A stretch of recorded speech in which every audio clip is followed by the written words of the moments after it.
Coming up on All About Android, Adam Doud joins us. We talk about Google Photos videos being delivered to the wrong people. Yep, that actually happened. Huawei's sales strength and Google's sales weaknesses. Kind of an interesting counterpoint there. The end of BlackBerry phones again. Android Flashtool, virtual traffic jams, your email, and more up next on All About Android. All About Android is brought to you from LastPass Studios. You're focused on security, but are your employees? LastPass can ensure that they are by making access and authentication seamless. Visit lastpass.com/twit to learn more. Podcasts you love. From people you trust. This is Twit. This episode of All About Android is brought to you by LegalZoom. Over the past 19 years, LegalZoom has helped more than 2 million Americans start their businesses by incorporating, forming an LLC, and more. Visit LegalZoom.com and enter AAA at checkout for special savings and see how they can help you. And by Mint Mobile. They provide the same premium network coverage you're used to, but at a fraction of the cost because everything is online. Mint Mobile makes it easy to cut your wireless bill down to just $15 a month with their 3-month introductory plan, and get the plan shipped to your door for free at mintmobile.com/Android. And by Zapier. Zapier connects all your business software and handles the work for you so you can focus on what matters most. Right now, through the end of next month, go to zapier.com/AAA for your free 14-day trial.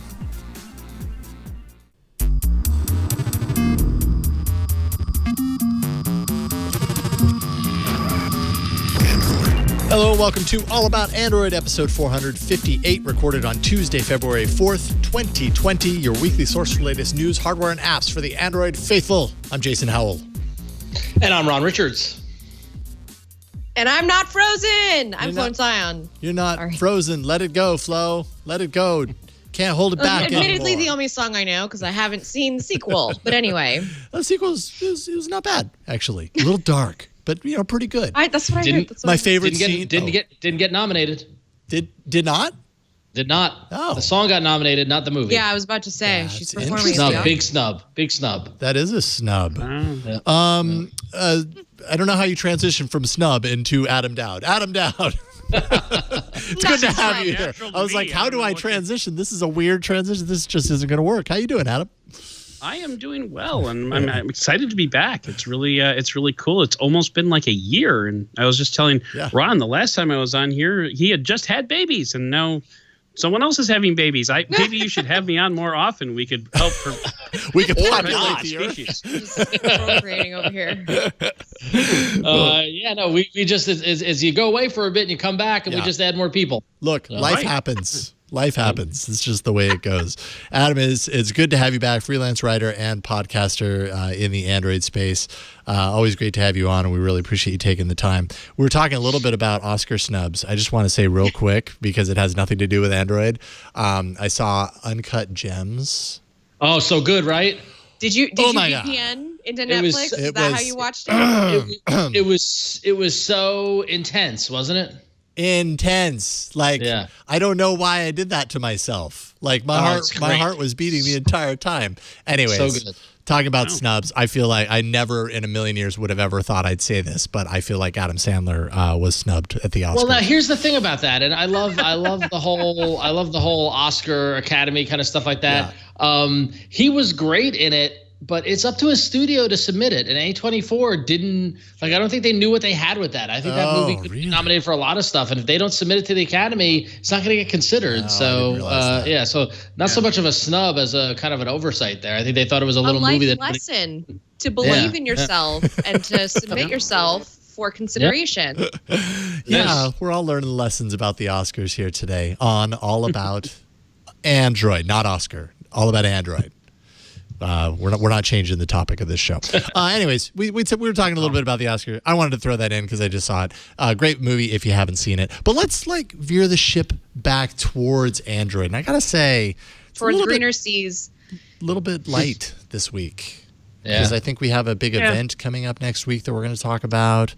Things are a little quiet on the Android front. On the Android front, right? Yeah, just a little bit. Oh, I should also mention I'm wearing a jacket today. It was not my plan.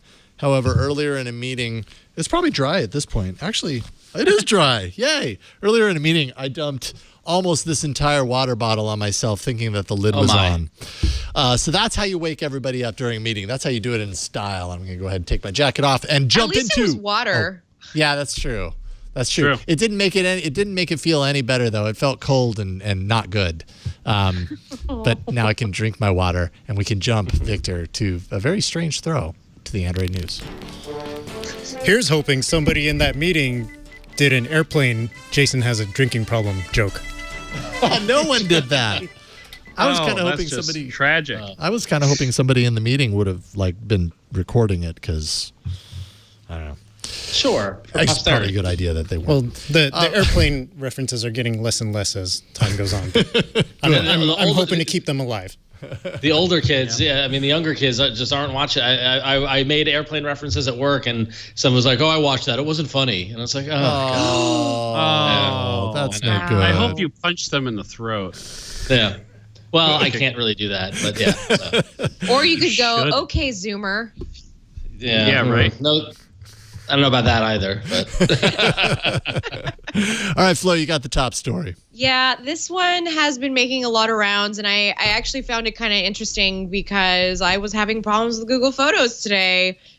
Who knows? So people have used Google Takeout to export Google Photos backups between November 21st to the 25th of 2019. That's just last year. Have a reason to be concerned. So probably. So in a brief email, some videos were incorrectly exported to unrelated users' archives. Cool. Quote, one or more videos in your Google Photos account was affected, unquote, would be the little warning that you would see just to kind of understand what had happened. Google says that this affected less than 0.01% of photos in Google Takeouts during that time period, but still not really the kind of thing that you want to see when you log on to the internet after the holidays. So, and for those who are wondering, that timing is tough. Well, Google Takeout, I actually haven't used it. Yeah, this is like the kind of like account backup. If you want to download all your data or whatever, you can go through their kind of dashboard and across all the Google services select like I want so my your messaging backups were history exported to or strangers. this or that or whatever. So when people are doing that, they're finding there is the possibility that in their archive exists videos of somebody else's photo roll, and you can only imagine what. This is the equivalent of going to the 1 hour photo mat and having the kid behind the desk put in somebody else's family photos in which your. Never happened. Which absolutely never happened. It happened. It happened to us a couple times back in the Costco days. Really? You ended up with somebody else's people photo? were coming through Costco for their 1 hour photo sessions. So. Yeah. Oh, 1 hour photos.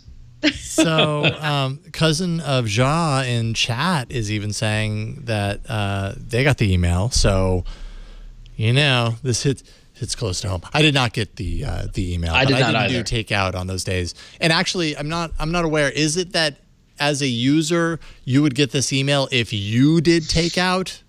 I feel like we're ordering food or something. If you did Google Takeout, or if somebody else did and they got your video. Google began alerting Takeout users about the quote technical issue unquote. Okay. And the way I read it, videos was affected in your Google Photos account. So okay, all right.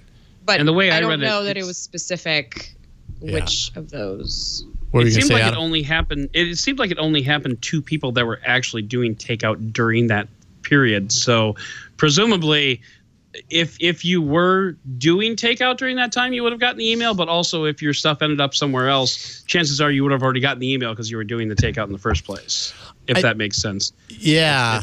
If the logic tracks. I think the disappointment here, if you get this email, is that you have no idea what photo or what video. It's not photos at all. It's only videos. What video is falls into this kind of insecurity. And I mean, depending on the person, that could actually be a really, really big deal. So I don't know.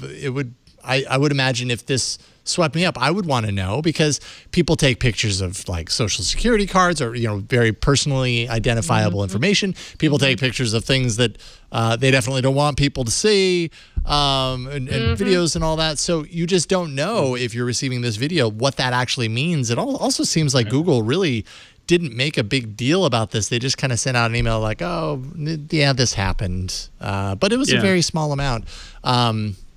So I don't know, maybe not made as big of paid as much attention from Google as maybe it should have initially. Probably because of the 0.01%. Sure. They also apologized for it, and they also, said they put things in place to make sure that it would never happen again. So, I think at the end of the day, that's really all you can ask for, aside from not letting it happen in the first place. It seems like Google's made good. So that's my point. Yeah, Google has definitely made good. As a user, though, I would still be really curious. Like, okay, but what did somebody end up with? Right. Like we're trying to protect ourselves online and make sure that things and information and the wrong videos and all that stuff don't end up in the wrong hands. Here's a great way to not know if it did or when it did. But we still can't remove fences from photos. Yeah, that's true. Good point. Thank you for bringing that up. That's the decade's problem. That's the problem of the decade. It was last decade's coming into this decade. I know. We still aren't there. I will say, I'll give Google Photos credit on just while we're talking Google Photos. The face recognition stuff is just absolutely amazing. Yes, it really is. I've got everyone in my family tagged, and I can just search and tap on a face, and I get all the especially with the babies and all that stuff like that. Oh. They recognize the babies all in the last year. Their faces have changed a lot, and it still knows it's them. Yeah. Well. Yeah. And it will continue. Like, I was amazed at how it recognized my daughter's faces from baby years to their current age. Like, it's weird how how accurate that algorithm is, but really interesting. You'll see over the years if Google keeps Google Photos around. So there are two things about this upcoming next story. First, back in the day, in the ye old All About Android days, we used to love market data. What phone company was doing better and all that stuff. We kind of tapered off. We don't do it as much. It's true. Secondly, if I can pull back the curtain for a moment, I want everyone in the audience, and Adam, I want you to know that Mr. Jason Howell spends a meticulous amount of time and effort in prepping this show, to the point where me with twins and a full-time job, and Flo with baby coming and part-time job, freelancing, which is very taxing. Oh, snap. Jason saves our butts quite often by prepping the show. Like, really, it's I've come to lean on it. I've come to depend on it, and I am thankful for it. And every now and then, Jason slides one in that I just want to acknowledge and give him credit for. And I'm just going to read the note that Jason gave me verbatim for this next story, which is, Huawei gets knocked down and they get up again. You're never going to keep them down. Yeah, it's poetic. Go. It's Jason. Bravo. I mean, can we get a round of applause, Victor, please? Maybe.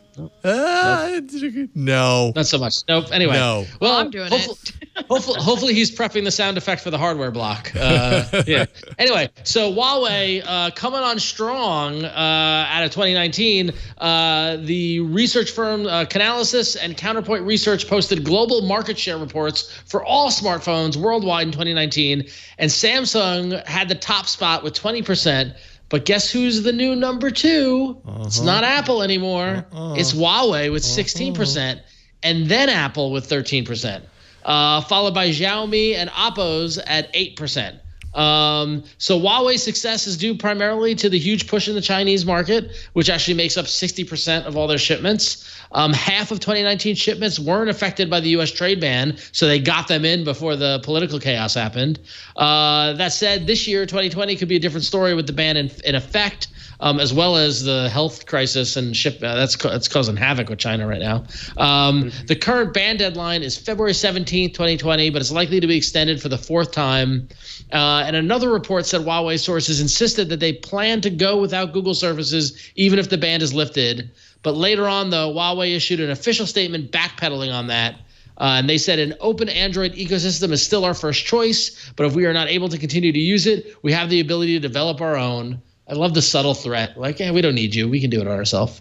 So the question now is, will 2020 continue to show success for Huawei if kept, primarily in China and without Google services? Will they still continue to be the dominant force that they were in 2019? Adam, what do you think? Is Huawei a fluke?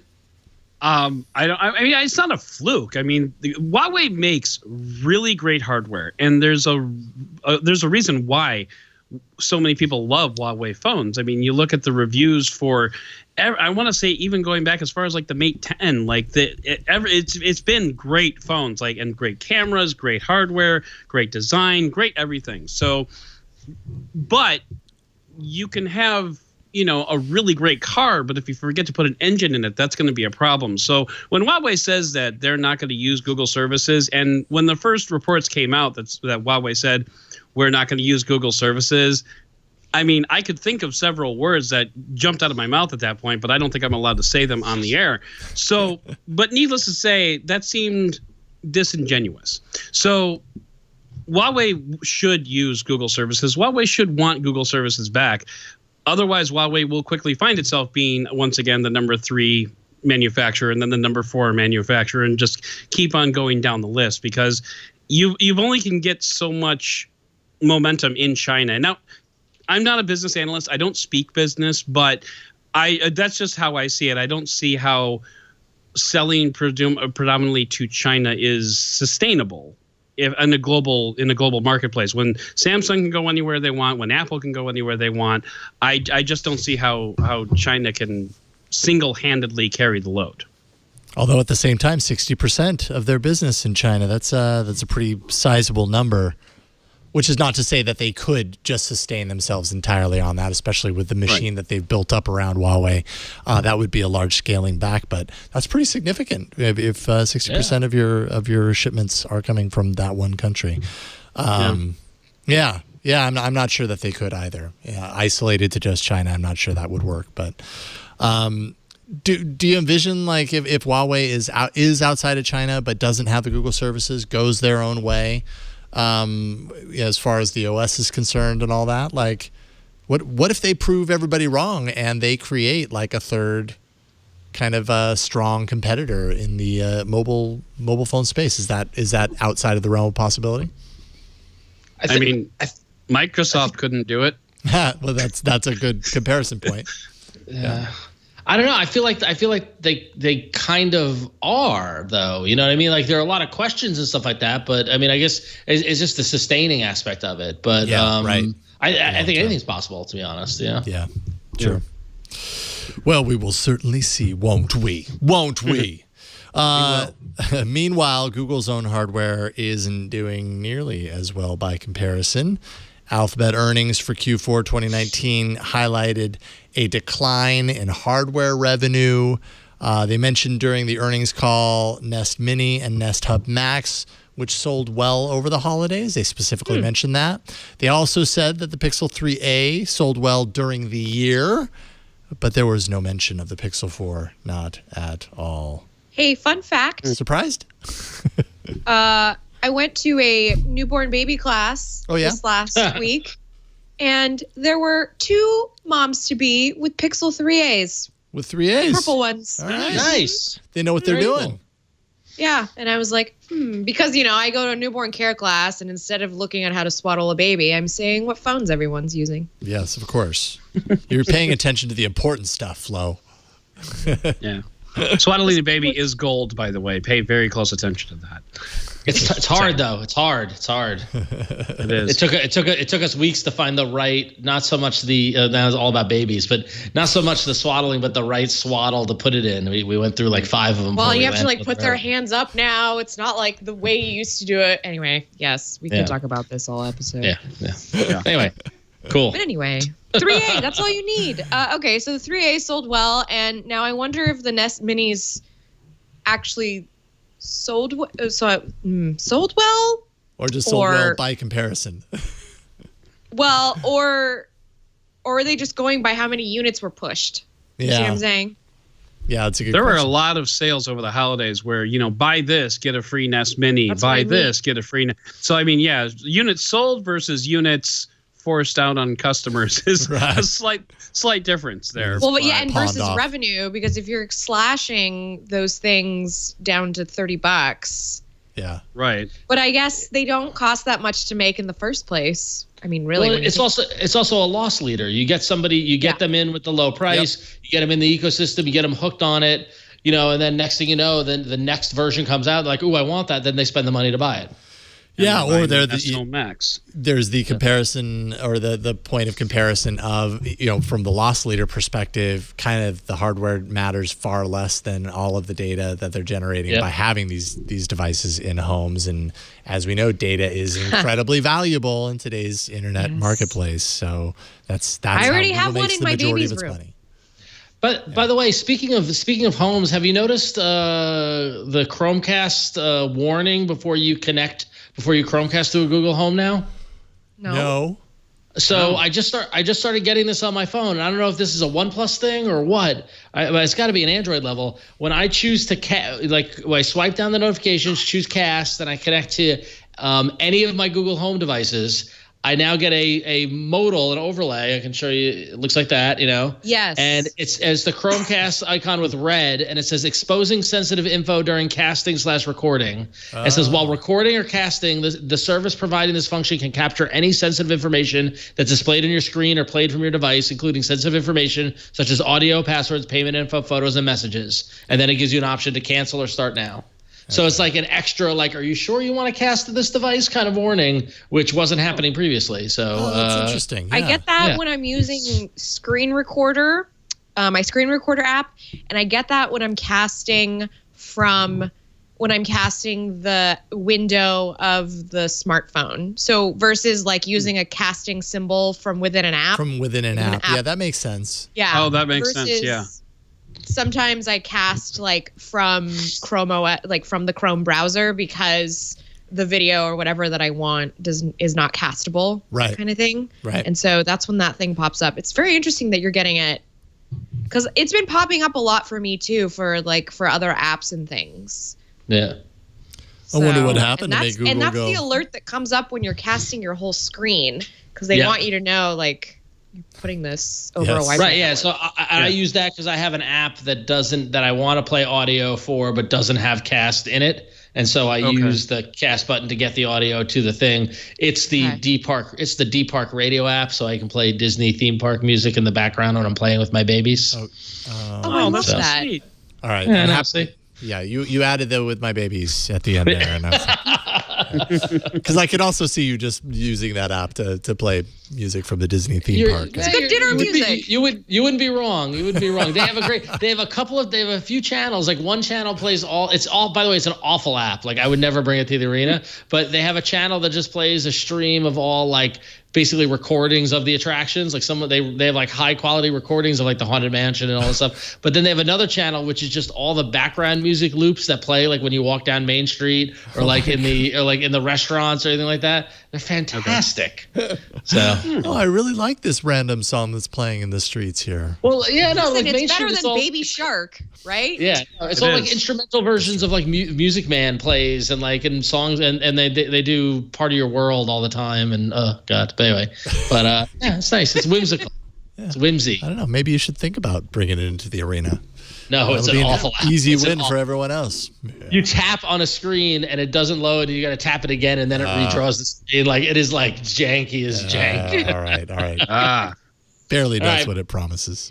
Well, I'm gonna pause for a moment and tell you about something that isn't janky, and that's our next sponsor. It's the wonderful LegalZoom, and we want to thank them for sponsoring this episode of All About Android. And listen, it's it might be February, but it's still early in the year. It's the first week of February, right? So that 2020 is just getting started, and if you run a small business, it's going to fly by. It's already flying by. That's why you should use LegalZoom right now and make sure you're set up for success. Over the past 19 years, that's crazy, 19 years, LegalZoom has helped more than 2 million Americans start their own businesses by incorporating and forming LLCs and more.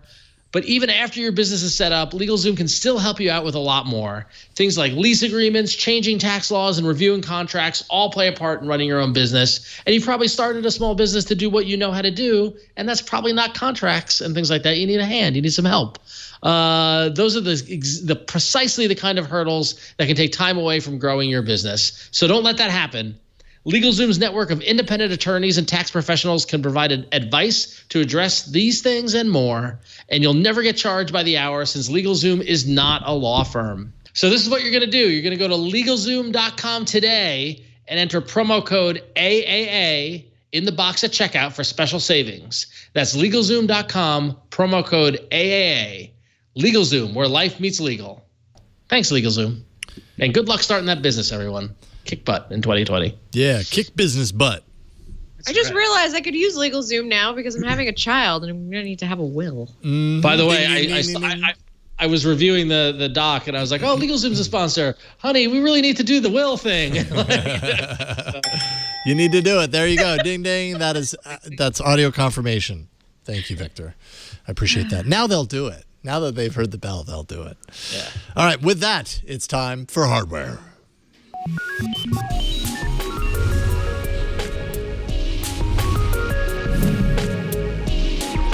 All right, so in the news block, I said I hope Victor has it set up, and hopefully Victor did his job. Maybe not. He did his job. Not so much. I would argue that was even better. Possibly. I was hoping for some taps as we need to get solemn for a moment. Oh. This is a tough one. We're going to take this one to heart. This is really sad. The TCL, BlackBerry, the era is over. They're closing up shop. BlackBerry Mobile has announced TCL license to the BlackBerry brand will expire on August 31st, 2020. There we go. There's the solemn music. As such, both companies are done with each other. Done with you. They're still on the hook to support existing devices until August 31st, 2020. So you can say goodbye to the Key 1 and the Key 2. We hardly knew ye. BlackBerry first quit smartphone production in 2016. So BlackBerry becomes, I don't know, BlackBerry or Nokia. What's the brand that has come back and quit more times? That's a good question, although Nokia is reemergence is strong. Yeah. But there was at least one or two false starts before the reemergence. Remember? Like there was the cheap branded ones. Oh, yeah. Okay. Yeah. Oh, yeah. Remember? Yeah. Were they Android? Remember? They were Android. Yeah, okay. They were like, and then there was didn't Microsoft attempt to do it with the Nokia brand? Yeah. Yeah. Windows. I don't know. I think Nokia might have had more Phoenix resurrections and then dying. But anyway, goodbye BlackBerry. Goodbye Key 1. Goodbye physical keyboard. Goodbye secure, whatever you were. Crazy phone. Well, now I have an idea for a children's book. Yeah. I was going to say, is it that they're saying goodbye to BlackBerry, or is it just that TCL is no longer wanting to put the money down for the licensing? Oh my God! So do you think that they'll keep the Key 1 as a phone, but not without the BlackBerry licensing? That's a good question. My understanding was that the licensing is expired, so they're just not going to. I'm assuming they're not going to renew it because they didn't make any money off of it the way that maybe they did off Alcatel, their other phone brand. Right, and the article from Ron Amadio at Ars Technica kind of alludes to that the licensing is over. Mm-hmm. There's no word or intention that like BlackBerry has a new licensing deal or anything. So by all accounts, it really just seems like BlackBerry is done. A license in the wind. Yes. Yeah. Oh, yeah. I'm going to disagree with Ron though when he says the Key 2 we hardly knew ye, because this was my daily driver up until about 3 weeks ago when Android 10 came to the LG V50, which I'm using now. So I loved the physical keyboard and what you could do with it. How many other phones have like a physical copy and paste? None. So I personally love that option where you could change the symbol button into a control button, Control C, Control V. It was beautiful. I loved it. So and you got fast and everything with the keyboard. Like you got really adapted to it over time because it sounds like you used it for a while. Yeah. Oh yeah. I got fast with it, and I was just as terrible with it as I was with the virtual keyboard. Okay. There you go. Well, that's the flip side of that, right? Like people have a preference on the hardware versus the software keyboard. And I think people who prefer the hardware would say that it's faster because of the tactile kind of approach and that it's maybe more accurate. But sounds like maybe not. No, well, not for me. not for me. you. I'm an edge case. Yeah. Yeah. I mean, we've had the new kind of the new era of BlackBerry phones on the show a number of times. I haven't really spent a whole lot of time dedicated to the BlackBerry phones though. And I also don't really miss the physical keyboard that much. I'm so kind of all in on the digital keyboard, on-screen keyboard that I guess, not for me. Sure. Oh, I mean, it's definitely a personal for sure taste. It is. Mm-hmm. Yeah. So but just BlackBerry, and I guess I should say TCL under the BlackBerry name, did a lot of smart things with the physical keyboard by when you're typing an email address, when you hit the space bar, it puts in an @ symbol, you hit the space bar again, it hits a dot. So, I mean, just really smart things like that really took advantage of the keyboard space and didn't just make it like lost screen and that was it. So right. that was my particular, the thing that I liked about it. And they are supporting their devices, existing devices, until the end of August 2022. So that's another couple of years. So that's good on them to continue that support at the very least. I could totally see it going the other way. So good on you, TCL. Like I said, news is pretty light this week, especially in the world of hardware. Why? Well, you can imagine because Samsung is swallowing up all of the news cycles that could possibly happen ahead of their announcement. They have the S20 and Z Flip announcement.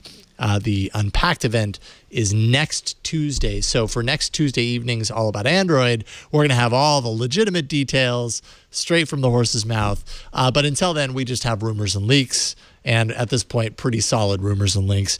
And it turns out there's another Z Flip leak. A first hands-on appeared online via Ben Geskin on Twitter.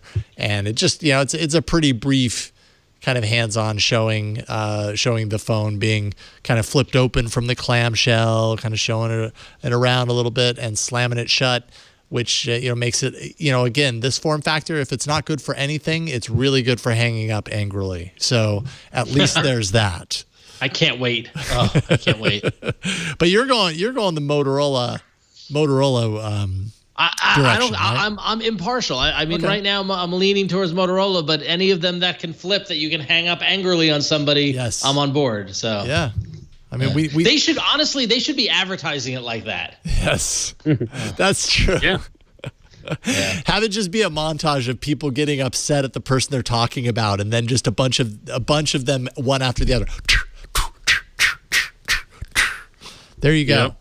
Phone sold. All the angry people out there would be like, "That's the phone for me. I can express myself." I was trying to watch the video in that particular article, and I couldn't quite tell. Is there a fold gap there? Because it kind of looks like there is a fold gap. Yeah, I feel like I saw a little bit of a gap. Are you talking about a fold mark or a fold gap? No, like a fold gap. Like when it's closed, it's like not quite flat, like the Galaxy Fold. Like a little, like a little gap. Yeah, that's a good word. I tried to pause it a couple of times, and I couldn't quite tell. So, and if there is a gap, that makes me sad. Yeah, that's a good question. Victor's scrolling through the video right now in the video feed to try and find us about halfway through. Shot. Galaxy Fold gap. Galaxy Flip gap. Either way, this looks way more organic than what they were trying to do with the Fold in terms of usability. Yeah. Nobody wants to open a book when they're opening a phone, I don't think. I mean, no. Yeah. I didn't. And people want to pay less for a phone. Damn it. And people wanted purple. They might not get that either. Well, yeah. So do we know? I'm losing track with all of the leaks and everything that are happening right now. I know that the Motorola flip phone is still relatively expensive, right? It's like mid 1,500. Like 1,500. Yeah. This one's supposed to be less than that. The Not latest a lot, leak that I though. saw had it at 1,400. Oh, so yeah. I mean, that's it's Yeah, it's still for about $1,500. You know, these devices, the price, the screens are just the cost of per unit is going to keep them north of $1,000 for a while, unfortunately. Yeah. Until this technology is boring. And the specifications that I saw put it kind of on par with the Galaxy S10e, which in itself wasn't a bad phone. So I mean, there's as opposed to the Motorola, which is very solidly mid-range specifications. Yes. So Yeah, totally. it seems like Samsung might have more to offer here, unless of course there's a fold gap, in which case GTFO. Yeah, I mean, I was looking for the fold gap. We could call it fold gap gate. Fold gap gate. Even though the phone hasn't even been announced yet, we'll start the gate talk now. Well, everyone's already talking about it like it exists, so it might as well just be ahead of the curve. You know, heard it here ahead first, of the gap. folks. Fold gap gate, it's coming. Fold gap gate. Say that 5 times fast. It's kind of hard, and you might say a bad word in the process, so be careful. All right, we got a couple of emails. Flo, you got the first one. This is actually very well timed, just because the Galaxy Watch Active has really been on my mind. Just because there's been a lot of I was embroiled in a conversation on Twitter about what Android-based or Android syncing smartwatch to get the other day. So this one comes from Mike. Mike sends us an email. By the way, you can email us at AAA@twit.tv, and you can also leave us a voicemail if you like to chat at 347-SHOW. AAA. Type that in. Mike writes in, "Hey, AAA crew, I realize the Samsung Galaxy Watch runs Tizen OS, but was wondering, actually hoping, if Samsung would be releasing a successor to the 2018 model at the upcoming Samsung Unpacked event." Well, Mike, it's kind of early in its product cycle, so we did have a refresh of the Galaxy Watch Active this last fall/summer. So we're already on generation 2 for that one. There's not really any expectation to see a wearable at next week's event, but there are talks and rumorings of the refresh for the regular Galaxy Watch. So not the active one, but just the regular old watch that just notifies you of things and possibly connects to LTE. So the next version is expected to have 8 gigs of internal storage, which is up from 4 gigs. That's so you can store things like music. You can actually, the Samsung watches let you transfer over video and documents as you need. And this is all according to Sam Mobile, which is usually pretty on the money when it comes to Samsung rumors.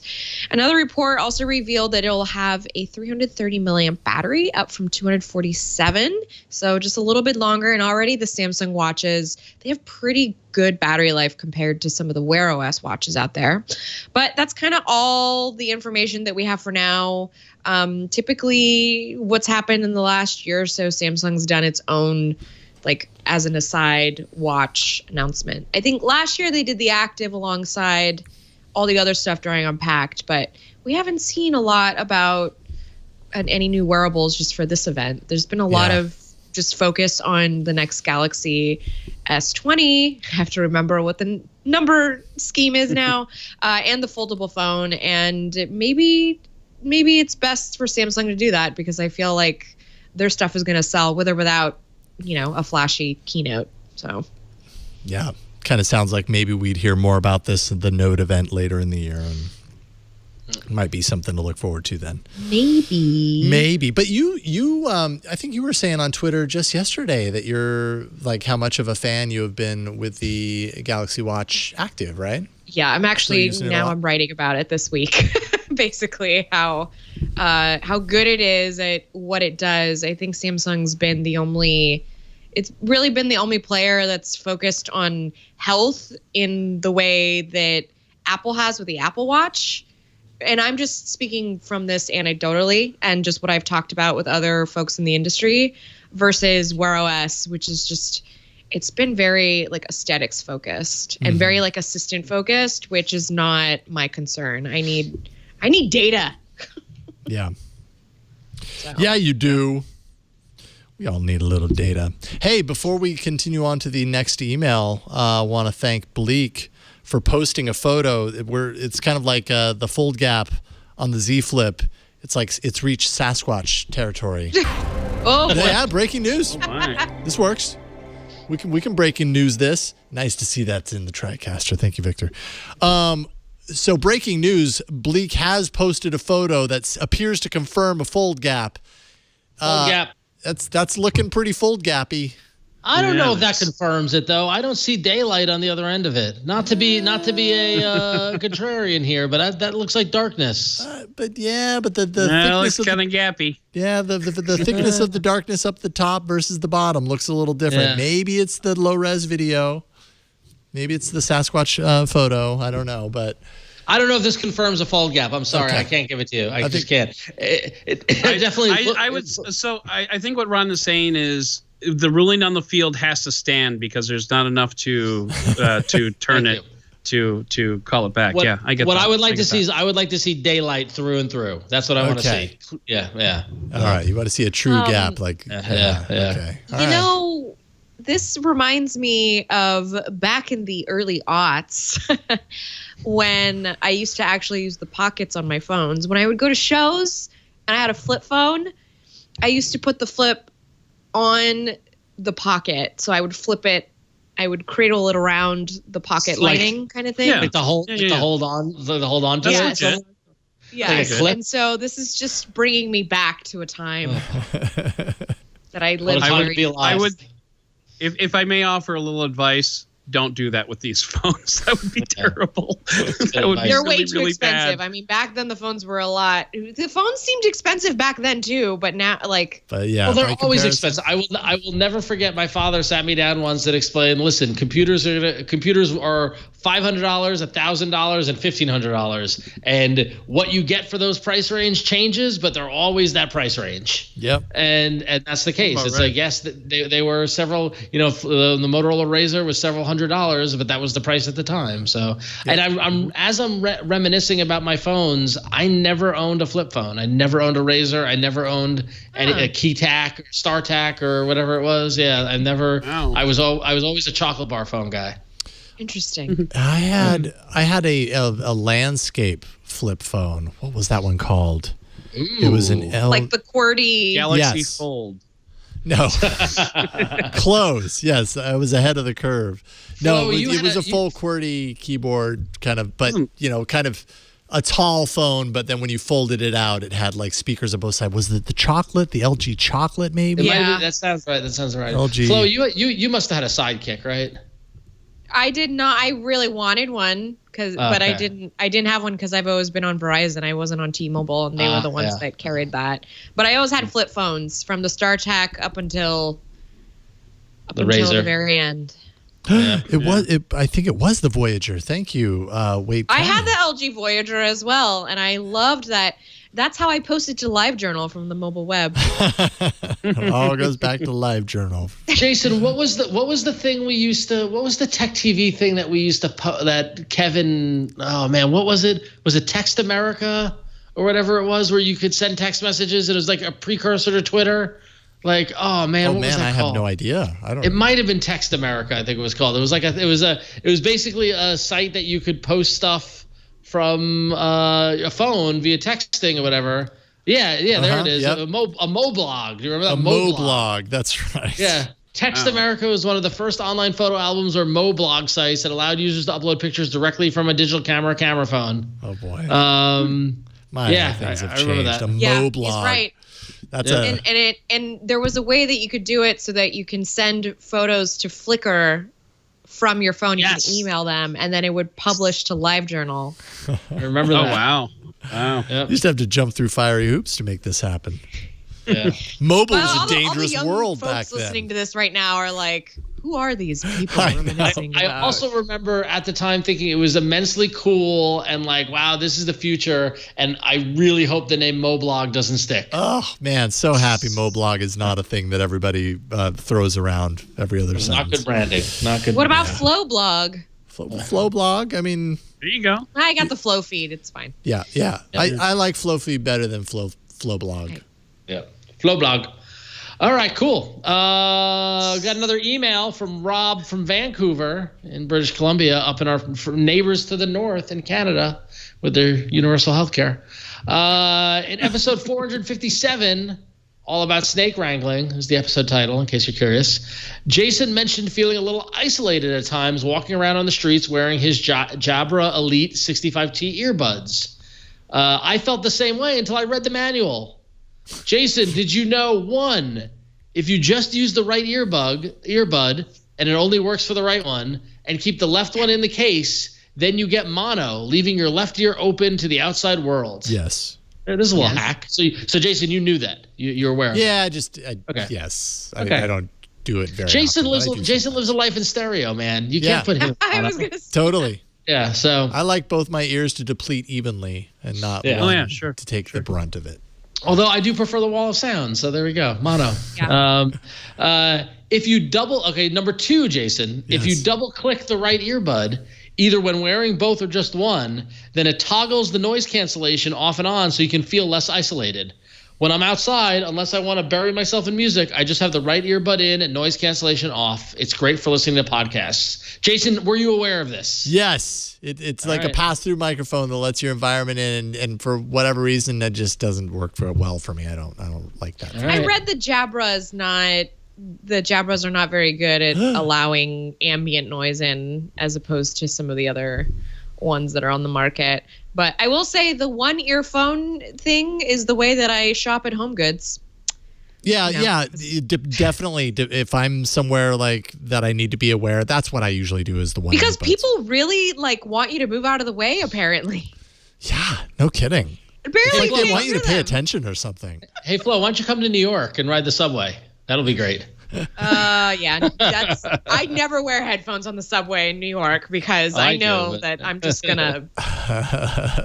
I did want to show off real quick. The email was about the 65Ts. I actually just received the Jabra Elite 75Ts, which is the next version. They are a little bit smaller than the previous version, so I'm going to be digging this form factor. By the way, I love the 65Ts. Of course, I say that every time it comes up on the show. So far, I've used these a couple of days now, and it's smaller in the ear. They fit more comfortably. They're a little bit louder. So far, I'm really liking them. I plan on giving them a full review on Hands on Tech at some point. But yeah, so I am a big fan of this form factor. I really like it. It's just it's super easy. They don't get tangled in anything. Yeah. You have a battery pack in your bag all the time. Totally. And like I said, that one use case when you're just walking through the grocery store and you just want to not listen to the music that's playing overhead, you can listen to a podcast. That's right. Instead, All About Android. Yes. Your favorite podcasts, whatever they may be. Let's take a break and thank the sponsor, and then we will get into some app news. This episode of All About Android is brought to you by Mint Mobile. Mint Mobile is actually my carrier. It's what I use in my phone. You should check it out. As we kick off the new year, it's time to pay our respects to the things that we won't be bringing into 2020. Maybe you've already done this. For example, your old wireless plan and its insane monthly bill. You know what I'm talking about. Definitely don't miss that. I don't miss it. I've switched over to Mint Mobile. Mint Mobile can cut your bill down to $15 a month. Seriously, it's the easiest decision that you're going to make all year. It really takes the guessing out of, how much you're going to spend on a monthly basis. It's just great. And I used to be on Fi. I used to be on Google Fi. Switched over to Mint Mobile. I don't even have to think about it anymore. And the price, you just can't beat it. Imagine your savings, the savings that you're going to get going to the bank when you switch to Mint Mobile. And you're paying just $15 a month, you can put the money that you're saving right into the bank and save it up, or whatever you want to do with that extra cash. Every plan comes with unlimited nationwide talk and text plus crazy fast 4G LTE. You can use your own phone with any Mint Mobile plan. You can keep your same phone number along with all of your existing contacts. That's what I did. I ported my number over from Google Fi into Mint Mobile. It was an easy process, happened very quickly, no problems at all. And if you're not 100% satisfied, Mint Mobile has got you covered. They have a 7-day money-back guarantee. So you can check it out and see what you think. Kick off the year the right way, and you can switch to Mint Mobile to check them out to get your new wireless plan for just $15 a month with their 3-month introductory plan, and get the plan shipped to your door for free. Just go to mintmobile.com/Android.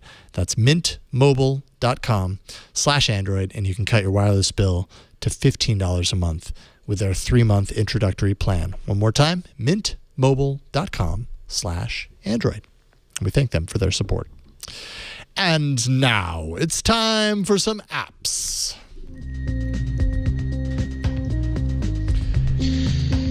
All right. I don't know if this really qualifies. Maybe this qualifies. Maybe it doesn't. Maybe it's more of a web app than it is an actual app. Well, it's definitely not an app that you'll find in the Play Store, but I figured why not put it down here? It's got the word Android in it. So. Yes. So it qualifies. Sure, why the heck not? I think that's fair.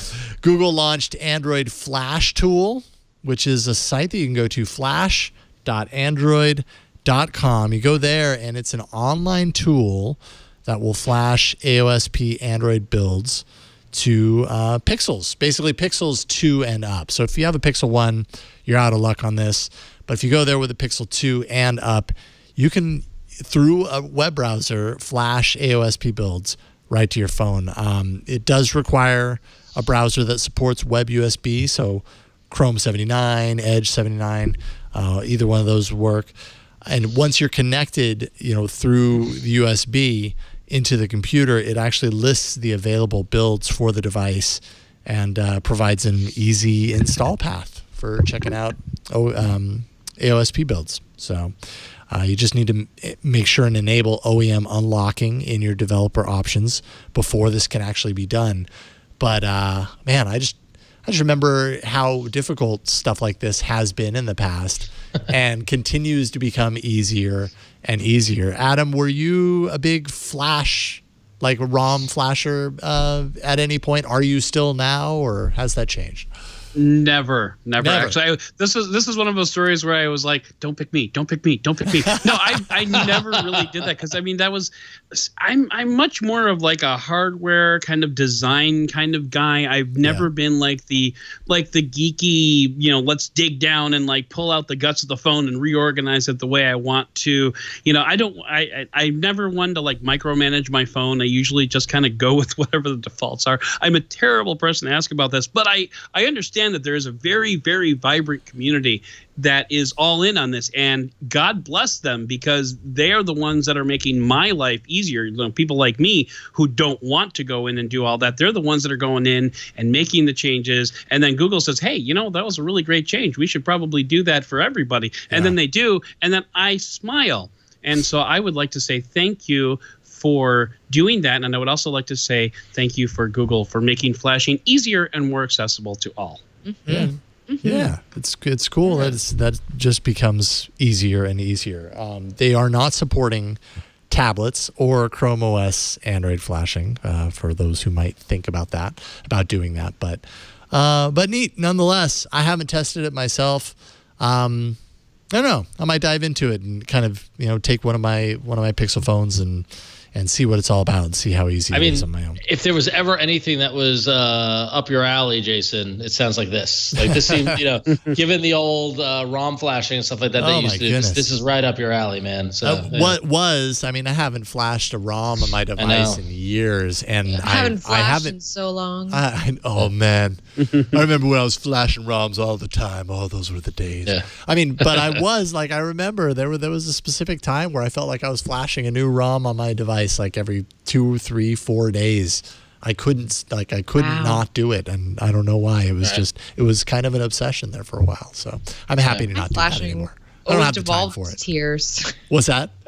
My flashing always devolved into tears. Yeah. The more you did it, the easier it got. Maybe that was part of it too. It was like, okay, I've cracked this nut. I know how to do it now, and now I want my phone to look like that. Oh no, I want my phone to look like that. Oh, it has that feature. Now I want my phone to have that feature. And now the closest I ever got to that was flashing Android onto old WebOS tablets, and that was pretty much when I stopped. So but even that I was following step-by-step instructions, like idiot-proof step-by-step instructions. Type this. Copy and paste this line into right. Exactly. Yeah. Yep. Know all about that. Flo, you got a fun one here. This is a fun one. So I actually found out about this news story over the weekend. My husband sent me the link, and it was it was interesting. So this is a look at how algorithms really work. Like when you get down to the nitty gritty. So a German artist, Simon Weckert, he gathered up 99 different smartphones, loaded them all with Google Maps, and then dropped them into a kitschy little red wagon, started navigation on them, and walked around the city of Berlin with them. And what was really interesting is that as he was walking through some of the more populated parts of the city, it started to mark those areas as heavily congested in Google Maps. The thing is, there weren't a lot of cars around at this time, but you could see in the Google Maps screenshot, or rather, if you were looking at the traffic layer, that it appeared red, and it's because all these phones were pinging at the same time.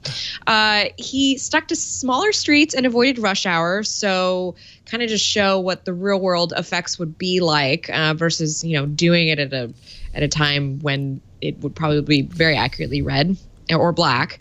But it does showcase how easily maps can be gamed, and just kind of what is really going on in the background. So for anybody watching the video stream, there is a picture of just like all these phones turned on. You could see the Google Maps on every single one interface, of them. Yeah, just like on all these phones in a little red wagon. Now, Google did eventually release a statement about this because it picked up some traction towards the end of the weekend. And they said, we've launched the ability to distinguish between cars and motorcycles in several countries, including India, Indonesia, and Egypt, though we haven't quite cracked traveling by wagon. We appreciate seeing creative uses of Google Maps like this, as it helps us make maps better work over time. But it's also just a reminder of really how this stuff works, how data is aggregated. And by the way, this story blew up so much that even like my friends were sending me this link like yesterday. They were like, did you see this funny thing that happened? I'm like, that's algorithms for you. Like that's really how they work, which will make you think. I don't know. It kind of makes me think now when I look at live traffic directions, like what is really going on, because sometimes you'll log in and it'll say, it's going to take you 3 hours to go 30 miles, and then you cry yourself, and then it only ended up taking an hour. So, right. Yeah, I'd like to shout out the original author for this Android Police article, who finished the original article by saying, there's probably not an immediate fix in sight for Google, as a person lugging around 99 phones navigating via maps is an edge case that algorithms likely can't account for too easily. So, that is true. Bravo to that. And I love the brilliance of this, because when you think about it, if Google sees, there's 99 people that are moving along at 2 miles an hour along this street, then it's going to assume that something bad is happening. And I would also like to, say thank you to the artist who was not a jerk about it and didn't do this at rush hour. He stuck to, the smaller streets, like Flo said. So, and he could have been like a real jerk about this and actually probably gotten a lot more press about it if he had. But he didn't, so props to him as well. And by the way, if you look at the map, you'll see that he routed around the Google's Berlin headquarters. So, you can look on there. It's clever. Like Google Berlin, and then YouTube Berlin, and so you can kind of see. Well, he is an artiste, so yes. I don't know what you call this kind of art. It's performance art. This is performance art. Performance Yeah, art, for sure. Yeah. That makes sense. It's a little less emotional than an Abramoff performance art, but yes. What kind of feeling do you get when you watch this video of Google Maps? Well, the feeling I would get is anxiety, because like I said in my previous example, I rely a lot on those maps living out in the boony burbs where I live. So when I see red and black, my blood pressure really. I was gonna say, with this roster, you're in like San Francisco, Ron's in New York, I'm in Chicago. That's enough to give all of us nightmares. Yeah. That's true. Yeah. That's true. How could this go wrong? Like, definitely I've seen some people kind of positing like, well, this was art, but it shows that somebody can game the system. How could someone game the Google Maps system and actually create like a bad situation for someone? Anything come to mind? Like if someone wore a backpack of 100 smartphones with navigation on them all, Like, what would I've it been actually watching the do other than show- route people around?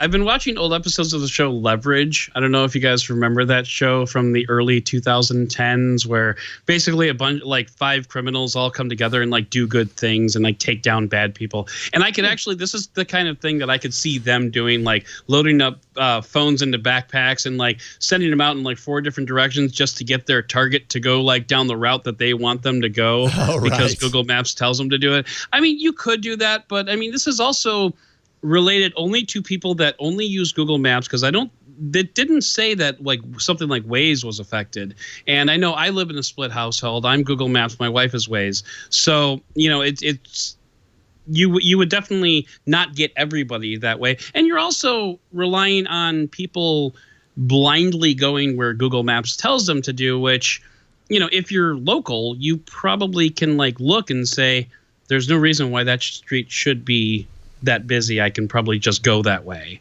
even if Google's going to whine about it. Yeah. Interesting. All right. Indeed. All right. So one more here in the apps land. I got to say, over the years, and Jason and Flo, tell me if you agree with me on that, one of the app requests we get the most are like, hey, how can I record a phone call? Yeah. Totally. Right? Like that happens a lot, right?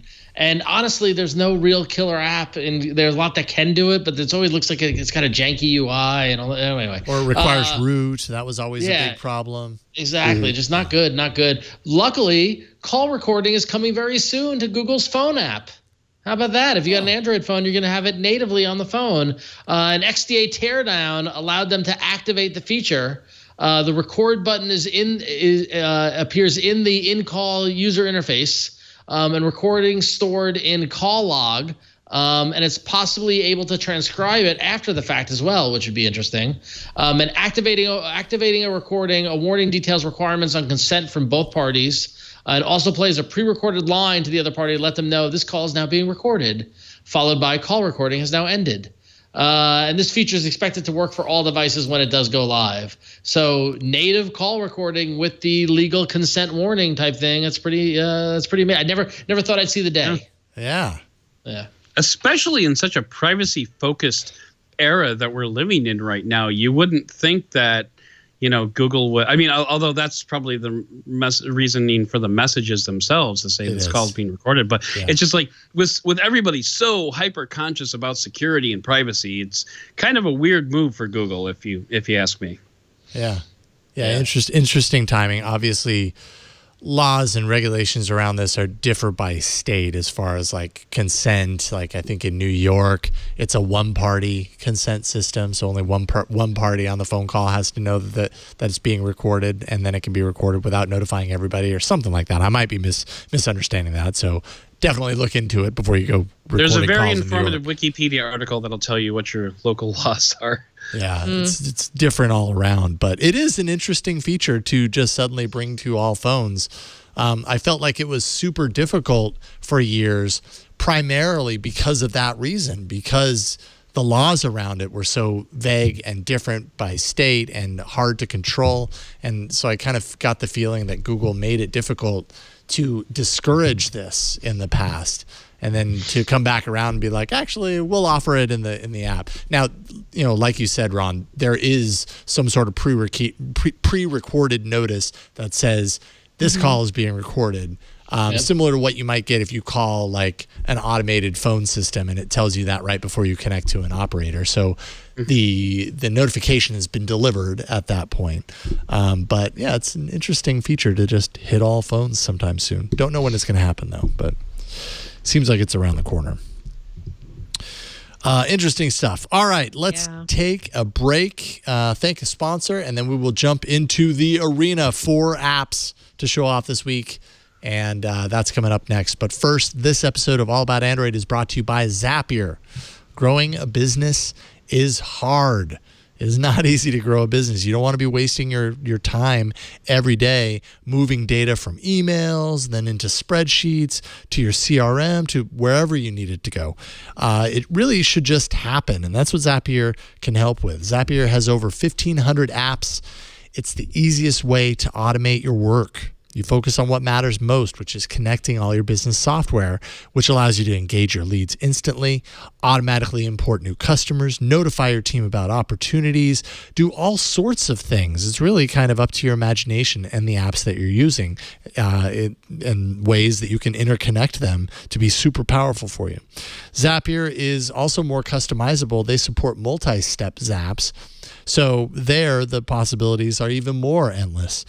You can build a solution you need in minutes, no more wasting your time on things and tasks that you know could be automated, because that's exactly what Zapier was built to do.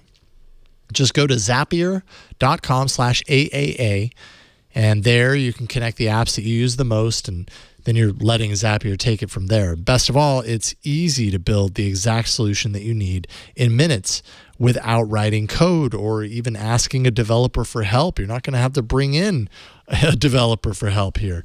And you can join more than 4.5 million people who are saving an average of 40 hours per month by using Zapier. We use it throughout the network. Micah created one Zap that takes the rundown for Tech News Weekly and inserts it into our teleprompter machine. I have a Zap that reaches into Evernote and backs up my audio entries into my audio notes into Google Drive, so I have them in multiple places. It's one of those things that once you start syncing up the apps you truly use, then you start to see the interconnectivity potential of them all, and your imagination can run wild. You suddenly figure out how you can automate things so that you aren't wasting time with them anymore. Make more time to grow your business. Right now, through the end of the month, try Zapier free by going to zapier.com/AAA. That's zapier.com/AAA, and you can get a free 14-day trial when you do that. Zapier.com/AAA, and we thank Zapier for their support of All About Android. And now, it's time for the arena. Ha ha ha. So many enter. Ha ha ha ha. Android arena. Twit.to/AAA poll 457 is where you went last week. And every week. And each and every week. Well, it's different every week. It's different every week. But right. last week it was 457. This week it'll be different. When you did that, you placed your vote, and it was a close race this week. Oh, man. Boy, oh, So boy. close. But, Flo, you won 2 votes ahead, 37% with Refined. My app, Prompt Smart Pro, man, so close. 70 votes, 36%. And then Ron with Tetris, that game that no one's ever heard of before. I thought that would be a slam dunk. Everybody loves Tetris. What the heck? Seriously. It even had a Game Boy version. Come on. All right. So with those standings, without a guest last week, that allows Flo to get a little more solid in first place with 13 points. All the guests are still in second with 1 point behind 12 points, which seems odd. But anyway, that makes sense. I am in third place, despite my last place showing there with Tetris with 9 points. And Jason, you are in last place, despite your second place showing there. You've got 8 points. 8 points. So it is anybody's game this early on in the arena. With one first place win, Jason and I could catapult into first place, and if Flo came in last. Lots of different things can happen. Anything can happen. Anything could happen. Anything can Down happen. to the wire. And you talk about anything that can happen. My app, I'm shocked as well that I'm here with you with this app this week. But the app I brought to the arena this week is Microsoft Edge, the new browser from Microsoft. And I'll tell you why. Oh, Jason, you got a lot of activity bubbles there. Yeah, I do. It's been a day. So I'll tell you what. I was at work the other day, and one of my friends, who's also a mobile phone enthusiast like ourselves, came in and is like, "Have you used the new Edge browser?" And I was like, "No, I'm not using Edge. What are you, crazy? It's Microsoft." And he's like, "It's really good." And so I checked it out, both on the desktop and on mobile, and I gotta say, it's really not bad. It's actually quite good. So it's pretty much got everything you want from a browser in this world. Of course they're personalizing the experience if you log in with your Microsoft account, if you do have that. But they have, they've got AdBlock Plus installed from there, so you can get that default out of it. They've also got basically incognito mode. They call it in private tabs, where they don't save any of your browsing data on the device. And what's also interesting is that it's not there yet. Oh, nice link. It's not there yet, but they're going to be adding tracking prevention that's going to block sites from tracking you and give you even more private browsing experience, which is really neat. But most of all, I was just impressed by like just how it felt, which is kind of crazy. But like the navigation at the bottom was really nice. Like Jason, if you kind of swipe up from it, or where did it go? The forward and back, there they are. So in the middle, you got the little hamburger button, and if you tap that pulls up a pane. It's almost like a preferences pane from the bottom, and you get favorites, history, downloads, all stuff like that. And here it says change menu. You can reorganize all of these buttons here. So if you don't care about web search, but you want a new in private tab, you can hold down and move it around. You can move one. You should be able to customize it. Yeah, there it is. Yeah, there it is.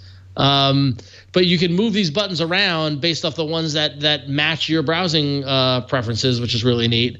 And then if you go back into the settings, you get upper right hand corner. There it is. Settings button right there in the pane, on the upper right hand corner of the pane. Of the pane that I just pulled up. Got it. Yeah, right there it is.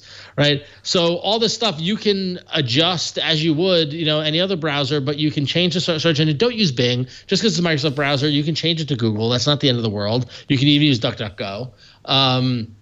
Right, but it gives you full control over all the stuff that you would want out of any browser. You can adjust the appearance. You can set your default homepage. And I don't know. It was fast and it was snappy and it was just a nice browsing experience. I use Chrome on the beta track, and I'll be honest with you, it's gotten a little buggy here and there, and the just test driving a different browser is always fun. I love looking at browsers, but Microsoft, well done. I don't know if this is the Garage folks or their Android department or who's actually doing this, but they put out a really decent browser. So get on board, Microsoft Edge. I can't believe I'm doing it. There it is. So Microsoft Edge, free in the Google Play Store. Free in the Google Play Store, thanks to Microsoft. Yep. Very nice. I'm doing the Verge test. The Verge is usually a very heavy media site to go to. Yep. Right on. Yeah, actually, yeah. I would need to browse it as desktop to get the real feeling. The mobile version, not quite as weighed down. All right. Excellent. That is Microsoft Edge. Good pick.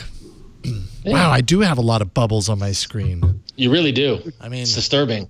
This is how many times I've opened my phone today. Every bubble represents an open. Yep. It's a lot of bubbles. There's a lot of bubbles. It's a good visualization. But that's not my app. We showed this off a couple of weeks ago. Okay. This was one of those weeks where, like, I'm picking a game that I know is going to land for some and maybe not for others.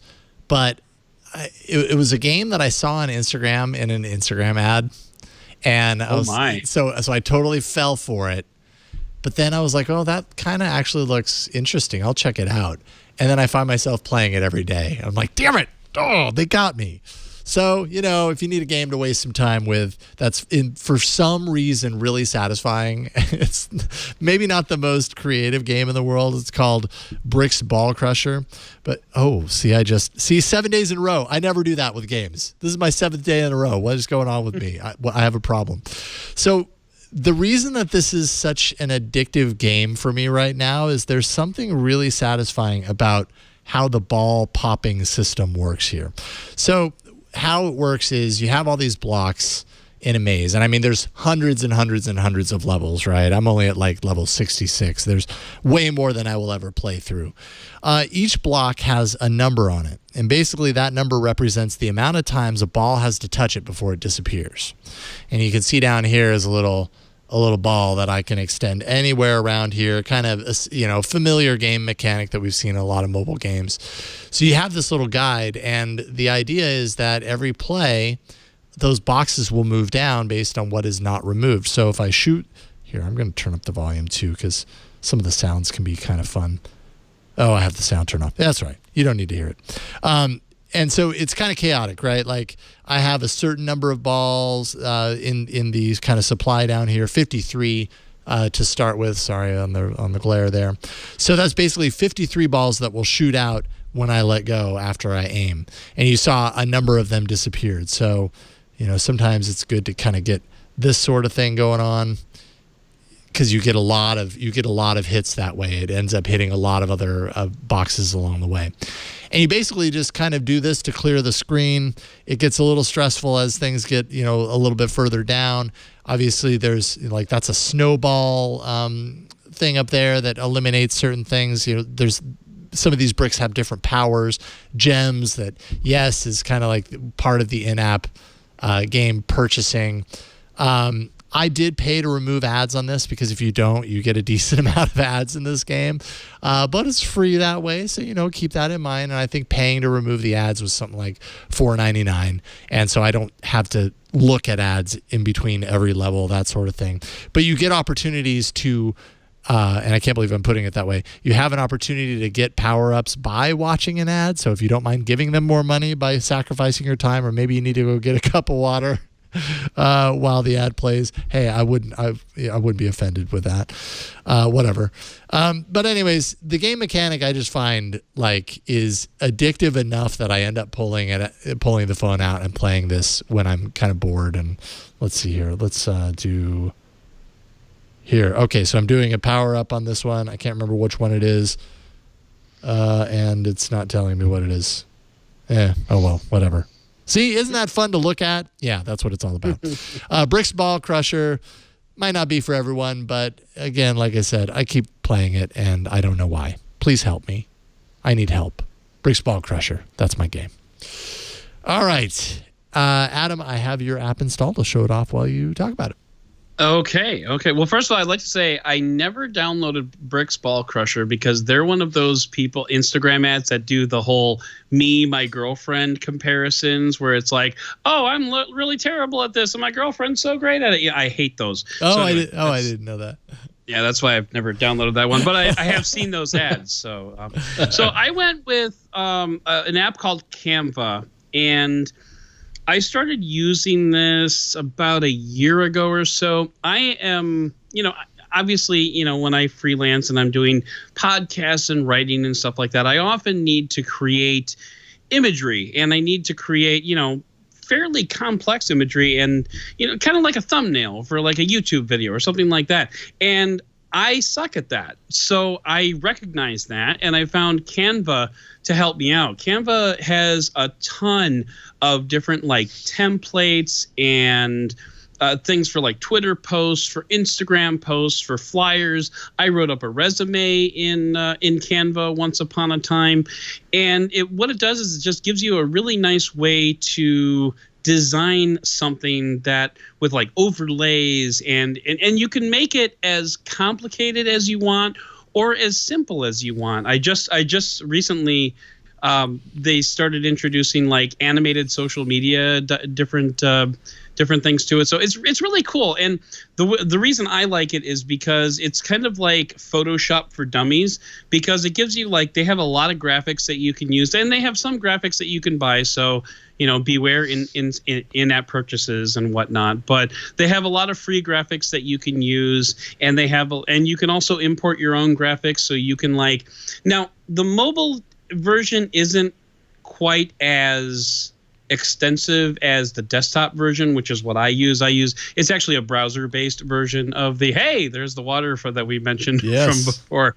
That is a drinking problem, so you should probably get that looked at. Yeah. But anyway, thank you. So I will import images from, different libraries that I have saved on my computer and stuff like that. And obviously I don't have access to those on my phone, but for really quick social media images, I could actually see this being a very interesting tool. I'd never used it in this capacity myself, but for throwing together a quick Instagram post, maybe with some filters that Instagram doesn't have, or maybe some animations that Instagram doesn't allow you to do. You can put together something like that. You can add text, you can change the color of the text, and you could rotate it however you want.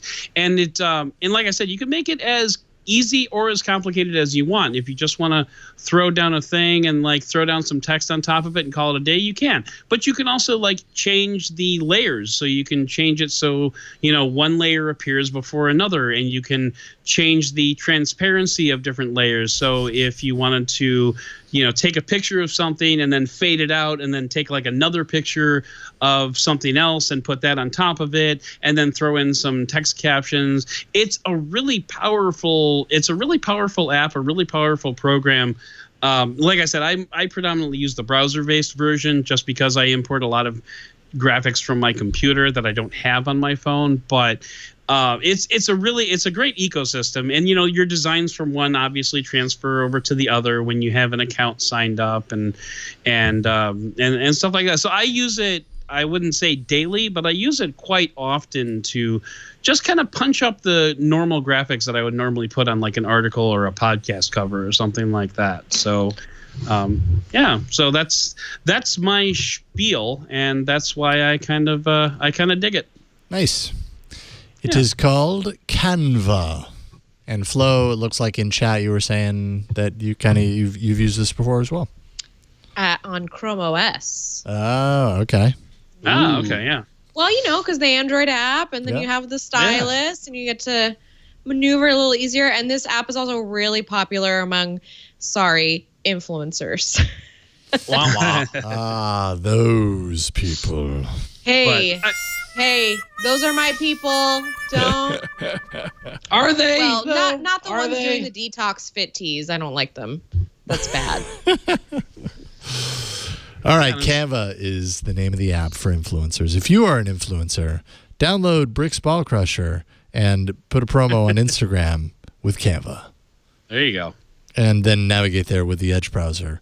And then this last app that Flo has. Figure out some way to use it too. Flo, tell me about your app. So my app is, I wanted to just bring something fun. I just thought it was a fun app to bring to the arena. Its utility is really up to you. So it's actually a music visualizer. It's called Muviz Edge. Muviz Edge. And what it does is it puts a visualizer around the edge of your screen. Now, if you want all like the perks that this app offers, it'll cost you $2, which, listen, support your devs. Maybe you want to do that. But you can actually preview the stuff before you buy it. So, you don't have to necessarily just dump all the money before you see if you like what you buy. So Muviz Edge, basically, it's a live music visualizer. So you got to play some music. Okay. And actually, I added a little album, a little photos album here to kind of show you some screenshots from, I don't know if you can see it though.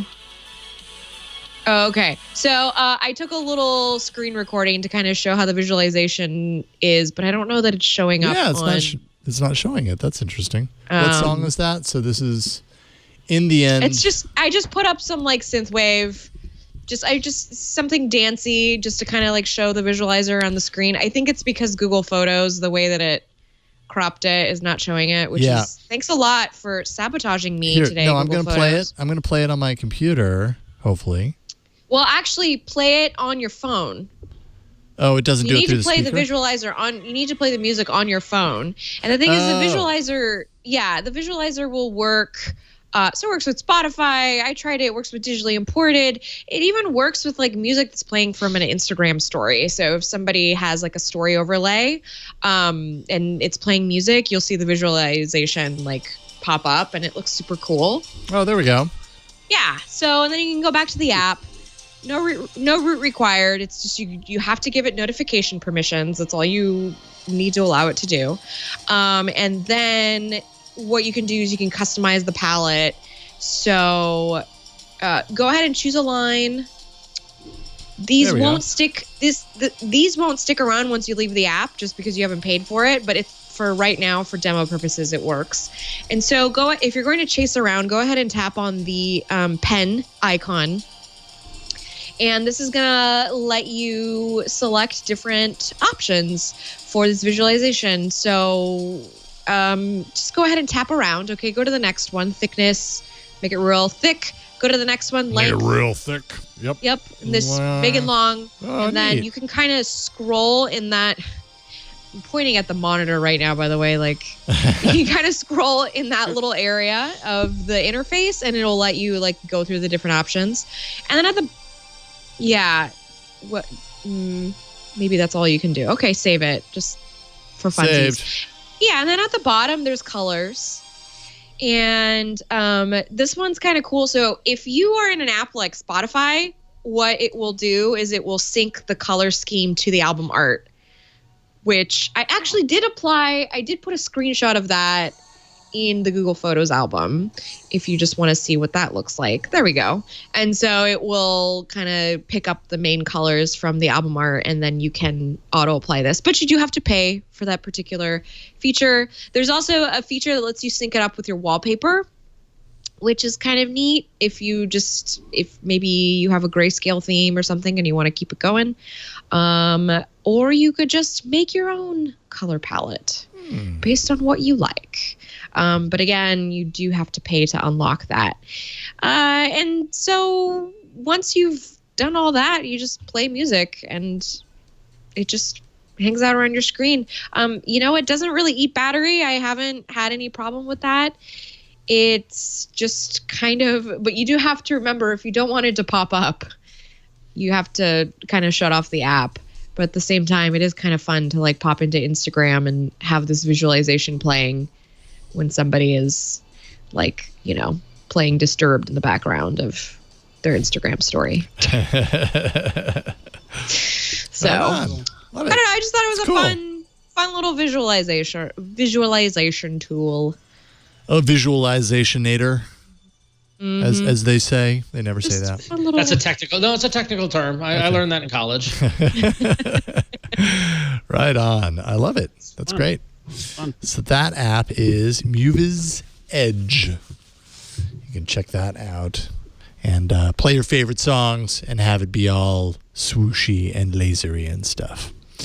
So can I just say real quick that I admire the heck out of you three for keeping up this arena week by week. I have no idea how you do it. Like I had like anxiety nightmares about like what app am I going to pick for the arena, because like I don't use apps all that much. And so it's like what could I possibly use? And fortunately, the 2 times that I've been on, the app that I've checked for has not been on the list either time. So like, if Canva had already been talked about, I don't know what I would have done. I would have had to Anyway, so props to you guys for picking this up. It's tough. It's tough. And after 458 episodes, it's crazy. And the thing is that you all like Microsoft. I've been using Microsoft Edge for a week plus because I didn't want to bring it unless I was absolutely sure. So sometimes these apps are long lead where you play with them and get to know them before you decide, okay, yes, that's an arena thing. So it can be taxing, but we do it for the love, for the community. I would hate to see your Google Play the library of apps in your Play Store. It's got to be insane. Oh yeah, it's a mess. It's unmanageable, and they don't make it very easy to scan through. Like sometimes I wish there were more ways to filter through. Especially if you've been using it since 2010. Yeah, we are such an edge case to the Google Play Store. And we probably skew numbers so badly, because we like average numbers of apps that like we wreck the curve, right? Definitely. Yeah. Absolutely so. Well, thank you, Adam, for that. Because it's true. It's very difficult. It's difficult to come up with apps week in and week out. But we love it. Yep, that's right. All right, so twit.to/AAA poll 458 is where you can go to place your vote for your favorite app this week. Is it Microsoft Edge, Bricks Ball Crusher, Canva, or Muviz Edge? You can place your vote. And then we'll check next week. But Victor is voting for Canva right off the top. So there you go. Team Guest gets the vote, at least the first vote from Victor. Good job, Victor. All right. And that is it. We made it to the end. We made it through. We made it through the arena. Next time you come on, Adam, you might find that your app is not available to be picked. So it might be a different story then. But for now, you made it through. Thank you for coming on tonight, Adam. It's great to have you here. Really appreciate you spending time with us tonight. What do you want to leave people with? Let them know about what you're working on and stuff. Well, I mean, hashtag freelance life. So I'm pretty much everywhere. But this week in particular is kind of exciting for me because, like, one of the only stories where it's actually advantageous to live in Chicago is the Chicago Auto Show. And I will be visiting the Chicago Auto Show this week on behalf of boardatwork.com. That's 2 O's, not a typo. And so I'll be checking out all the cool tech that is at the Chicago Auto Show on Thursday, and so watch for that probably sometime over the weekend or early next week. Nice. Now, Board at Work, BOORED. That is correct. Okay. That is correct. Board at Work. Hashtag branding problem. Just requires a little bit of extra love and care in telling people where to go. Right on, Adam. Well, this was a lot of fun, and we'd love to, of course, have you back again. So we will be in touch. About.me/dead technology as well to find you online. Thank you, Adam. Awesome. Flo, what do you want to talk about? What do I want to talk about? Yeah, what you got?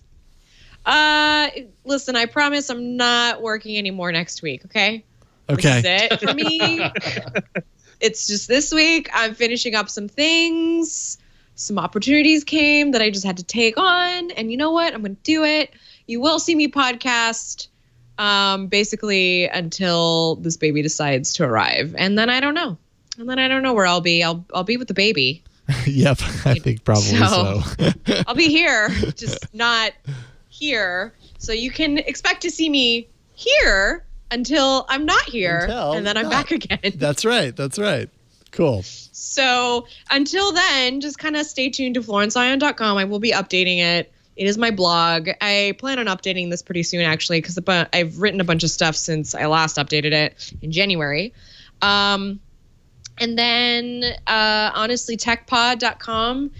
I have like these episodes that I've banked that I need to edit. Oh, will they get done? Who knows? You can outsource that, Flo. I know, but it's money. Fair enough. So if anybody wants to be my intern, isn't there some young up and coming Flo that wants to intern for the Flo? Like, wouldn't that be? There's got to be somewhere out there, right? Yeah, I know. I keep trying on Nextdoor. Does any high schooler want to edit a podcast for me? I can't give you credit, but I can give you lunch. Maybe it's a Fiverr request. You go on Fiverr and find something. Well, they want money. Those people want money. Not a lot of money, but they do want money. Yeah. Listen, we do what we can. I was gonna say, Flo, I'm a freelance podcast editor, but yeah, you probably can't afford me. Oh wow! Look at Adam. I mean, listen, I believe obviously we have an editor for this show, we have an editor for Material Podcast on Real AFM, and I completely understand how much work it takes to do this, but I also have a baby coming, and it's a time. And health insurance is not covered. There's a whole generation of podcasters who do that, who like outsource their editing. And as the, not to pat myself on the back, but as an OG podcaster from the mean days of 2005, 2006, like I thought the whole thing of podcasting was like you recorded, you edited, you do everything, right? And so the fact that people have made jobs out of doing the pieces that we did back in the day is just fascinating to me. It's come a long ways. Mine was web design. I didn't do the editing. Mine was the web design stuff. So I got that stuff taken care of, but we'll hope for the hidden. What is it? The hidden tapes. The Honestly Tech hidden tapes. I want you all to know every single day I tell the baby, can you just wait until I get through my to-do list? Like yeah. You'll see how fast that just you're comfortable in there. It's fine. It's all inclusive. Just stay put there. for now. Yeah. It's okay. Good luck with that. Yeah, we'll see. Thank you, Flo. Thank you. Thank you, guys. Ron, what about you? Speaking of to-do lists and babies impacting podcasting and whatnot, we have another episode of Finale Podcast came out today, actually. Nice. It's been a few months since Carrie and I got behind the mic, but the the series finale of The Good Place inspired Carrie to say we should do a show about that because she's watched every episode of The Good Place and I've never seen a single episode. So it was a nice turning of the tables because normally I'm the one who's watched the whole show. So go to finalepodcast.com where you can hear Carrie and I talk about the series finale of a TV show that one of us has watched.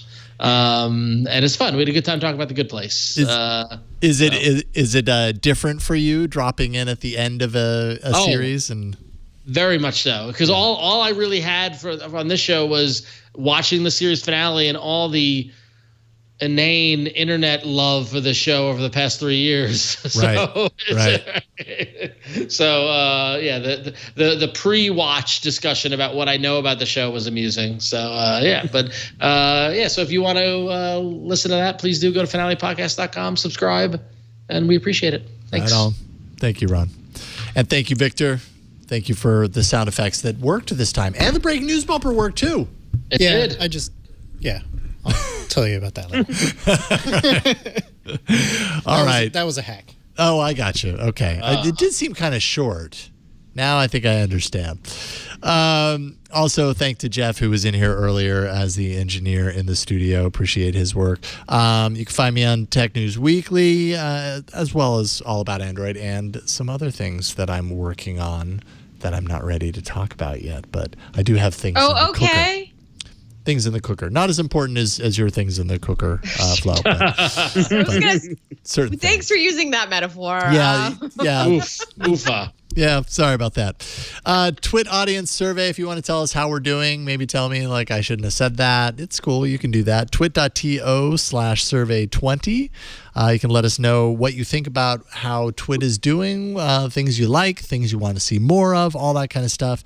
There's no sign-up form. We aren't going to track you or anything. It's just all about you sharing your feedback in ways that will help make Twit even better than it already is. And we thank you for your continued support in that regard. twit.to/survey20. But that is it for this week. We record and publish this show every Tuesday. So Tuesday evenings, you will receive this if you are subscribed. And we hope that you are. If you're not, go to twit.tv/AAA. That is where you can go to subscribe to the show. You can find all the links there to make it really easy to do so, as well as links to YouTube to find the video there. And then, of course, we embed, all of our audio, all of our video for every single episode into the page. So if you want, you can just park on the site and do it that way. We won't judge. That's totally fine as well. And that is kind of about it. Voicemails 347-SHOW-AAA, emails AAA@twit.tv, and so much more can be found if you follow Twit on the socials, @Twit on Twitter and twit.tv on Instagram. But that is it for this week. Thank you so much for watching. We'll see you next week on another episode of All About Android. Bye, everybody.